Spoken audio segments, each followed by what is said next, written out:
when you get in the world of MMA, right, 99.9% of the participants are going to get involved with a hope in their career to get some exposure and to make some money. Now,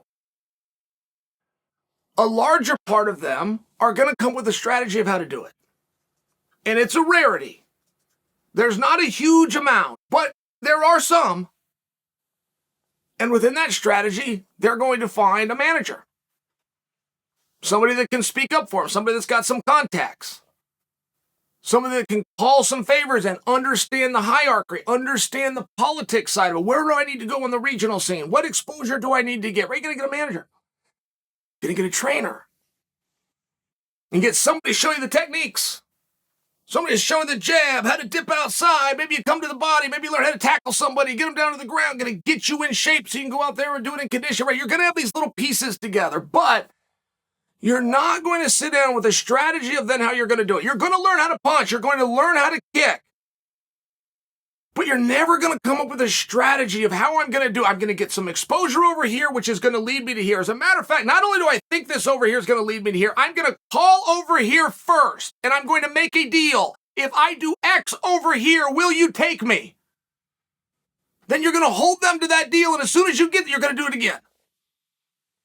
That would be an actual strategy. Now, I share with you, that doesn't happen in this sport, and I do mean ever. Let's just say for fun, you're going to do it. Chael's going to hold you to task. School's in session. Get out a piece of paper and a pen.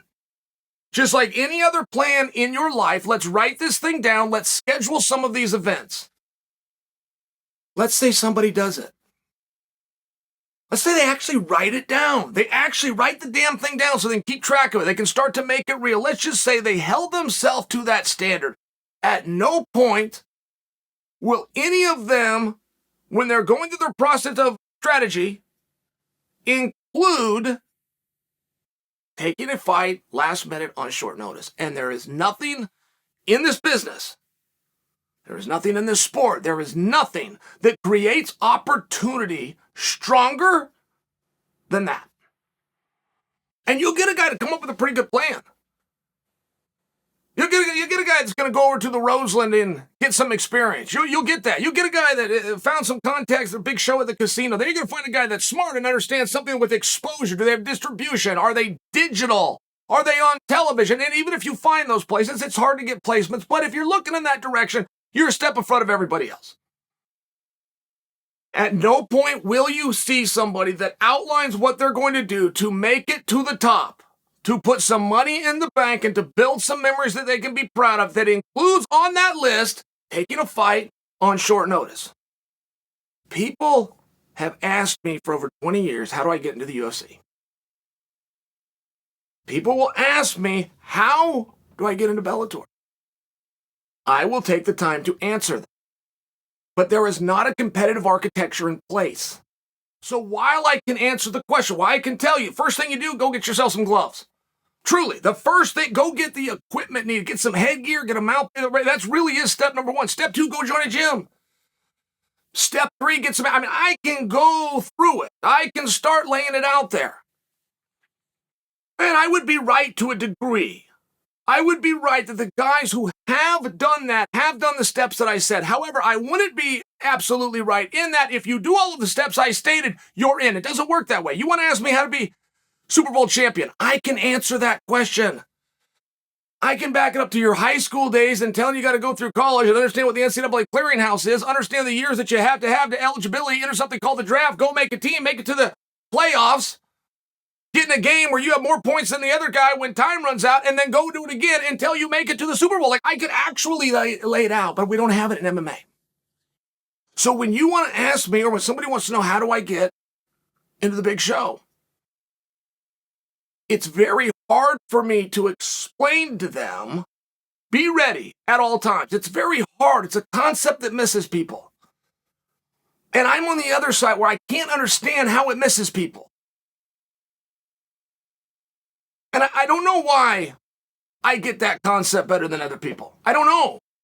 I would trust it's something from my background. And I didn't do a whole lot of things in my background except wrestle. And in wrestling, we didn't have an off season.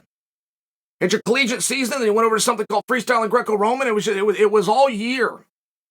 There was no break, so you're just ready at all times. But if I was to use the wrestling example, guessing that it's why I have the mindset that I do in terms of being ready, it's true in MMA as well. There is no off season. It goes year round. So it just surprises me when somebody isn't ready. What part of you isn't ready? What part? Your lungs? You're not in shape? Really? I mean, anybody can go get in shape for a fight. Takes a different kind of guy to just step in there. I mean, not for nothing. Like, that'll sound funny when I say, what do you get in shape? What are you talking about, get in shape? Oh, but maybe you do have a good reason. Which is your weight isn't within striking distance. Man, I can't beat the scale. That's real. And that's something you'll have to look at, and that's a discipline, and that's something you might want to get under control, but it's real. I would listen to that. But there is nothing in this sport, not coming through the Dana White Contender Series, not going over to the LFA, not coming through the Roseland, not being over in jungle fights. I mean, there's nothing that I can tell you that if you go do, you'll get picked up by one of the big shows. Or even moreover, once you're in the big organization, how do you excel at the card? There's nothing I can tell you that is a better and more accurate answer than be ready at all times. I could personalize it. And I don't like to do that, by the way. Whenever you ask somebody a question, they always want to tell you what they did. I don't look to do it. I mean, it's a great example that I have, but I could do it in this. I simply could not get in.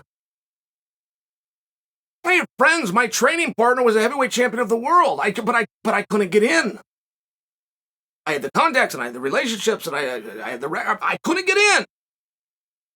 And I followed the internet, and there was a guy named Babalu Sabral, and his opponent fell out. Nobody wanted to fight Babalu, period, but nobody would step in there on short notice. I sent an email to jsilva@ufc.com, and I was in the organization that night. Before I went to bed that night, I was signed. Joe didn't know much about me, possibly nothing, but he knew that I was willing to take on Babalu on short notice, and he knew that nobody else was. And it creates for a massive opportunity. And we see it in this sport all the time. We see it every single week. But we have guys that don't observe the lessons of the sport. I can't make you do it.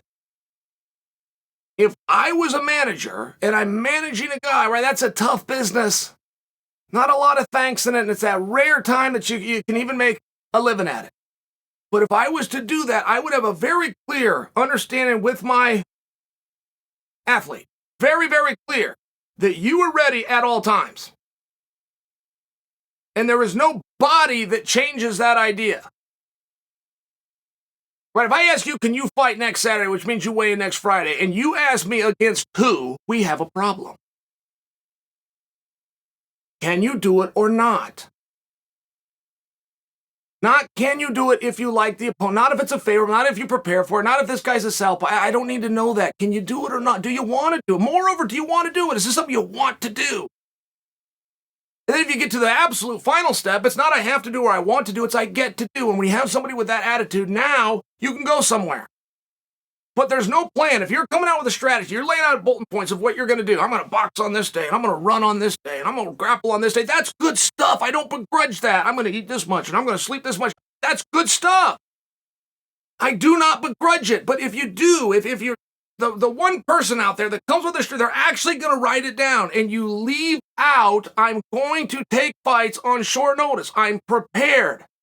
Not when this happens, I'll deal with it. Going into this as part of my strategy, I'm going to be ready at all times. I'm going to seek those opportunities. I'm going to look for them. I'm going to find them, and I'm going to take them because nobody else will. The big thing about competition, I'll be the only one. I'll be the only one ready. I'll be the only one willing. I'll be the only one that can make way. I'll be the only one that asks for it. There's nothing in this one. There never has been. Not the Contender Series, not the Ultimate Fighter, not your training partner was the heavyweight champion. Not zero, nothing will get you further, faster than being ready at all times.